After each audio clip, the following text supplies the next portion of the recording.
Jim, this is David from Monterey. I was just listening to your disability podcast. Very well done. Maybe you could have a disability agent on, and after listening to the ladies, comment on the issues raised and explain the reasons and how better to navigate the process of disability insurance claims. Also, what was done wrong? Also, is there a gender difference in disability insurance claim usage among doctors? Is pregnancy considered a disability as far as the insurance companies are concerned? Also, do you take into account the problems your listeners have in getting claims when you accept them as a company as advertisers? And also, ask the agent why their product is so user unfriendly that it takes a lawyer to navigate the system for obviously valid claims. Thank you very much. All right, lots of disability questions in there. I don't know if we're going to have a disability agent on specifically to address all those questions. We'll talk about some of them today. If you guys want to have disability insurance agents on the podcast, I've got 10 of them that would love to be on the podcast. They would love to come on and answer all your questions. Heck, they'll be on here every week if you want, talking about disability insurance. They love it. But if you really have questions for them, I would suggest you go to whitecoatinvestor.com. Again, our recommended tab, scroll down to insurance agents. These guys are really experienced disability insurance agents. They sell hundreds of policies a year. They know their ins and outs of all the various companies and their policies and can answer all your questions about them. So I highly recommend that resource for specific questions and helping you run the numbers on disability policies. But let's try to address some of David's questions, at least the ones that we can today. Do you want to take a whack at a couple of them and we'll see if we can get them all answered? Yeah, sure. So I can talk, I guess, about the women's health issues. So two types of disability insurance. We've kind of already hinted at it during this episode. There's the short and the long term. So usually pregnancy is short-term disability, which usually means it's less than 3 months. So yes, pregnancy is considered short-term disability. Generally, women need to buy short-term disability insurance in order to get that covered. And you need to be in the plan with your employer for a little bit in order to qualify it. Make sure you read the fine print on that. If you're already pregnant when you buy a short-term disability policy, they're not going to cover your pregnancy because it's a pre-existing condition. Most of the time, that's the case. So those are the things to watch out for. Usually vaginal deliveries, they'll cover about 6 weeks, I believe. And C-section, they'll cover a little bit more than that.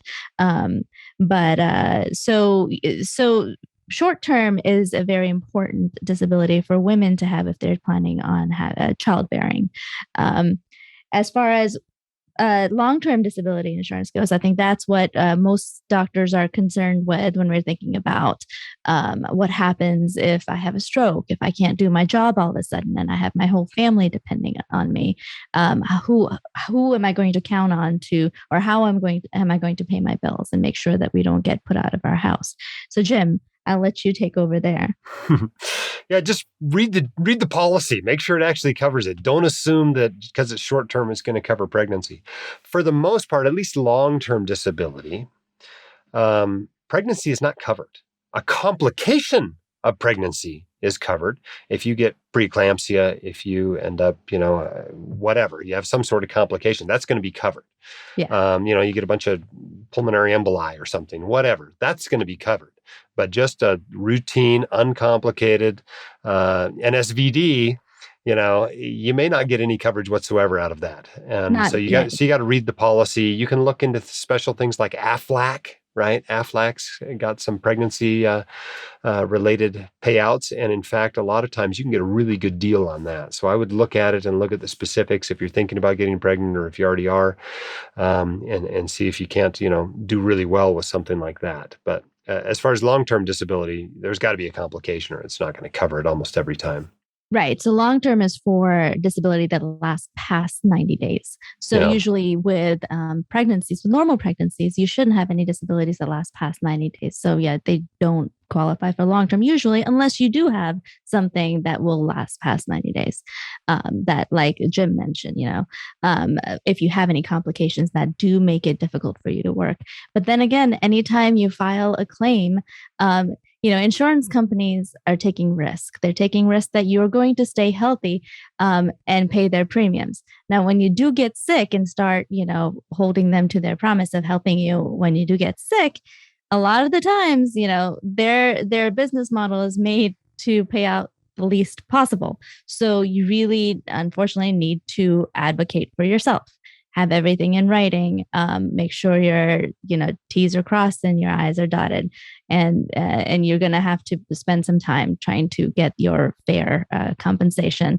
There's always variability, but as long as you have things in writing and you get your paperwork done, there's going to be hoops. They're going to make it difficult for you, but generally, you will get some help. Yeah.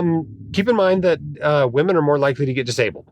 That's why it costs more. If you're buying a gender specific policy, it costs more if you're a woman to buy disability insurance. Just like you're more likely to die if you're a man. And so your life insurance costs more if you're a man. Disability insurance is more if you're a woman. Life insurance is more if you're a man. That's just the way it is. And so they price it accordingly. They used to have gender neutral policies, right? They just went Yeah, out they're of getting harder business. and harder to find. Yeah. But if you can get one, if you are a woman, try to get a gender neutral policy. If you are a man, try to get a gender specific policy, and you'll save a few bucks there. All right, what were some of his other questions? Well, he wanted to know, do I take in consideration how hard it is to get a claim done when I accept an insurance company as an advertiser? Well, number one, I don't have any insurance companies as advertisers. I have agents, and they're independent agents that can sell you a policy from any insurance company. But the truth is, this process is pretty similar for all of the big 5 or big 6 companies selling specialty specific, true own occupation disability insurance. When we had those 2 women on a few weeks ago, I didn't tell you what one of the companies was because there were some legal implications, et cetera, et cetera. The one who got her claim paid pretty quickly, I told you who the company was. But what you may not realize is it was the same company with both of them. So, you can have problems.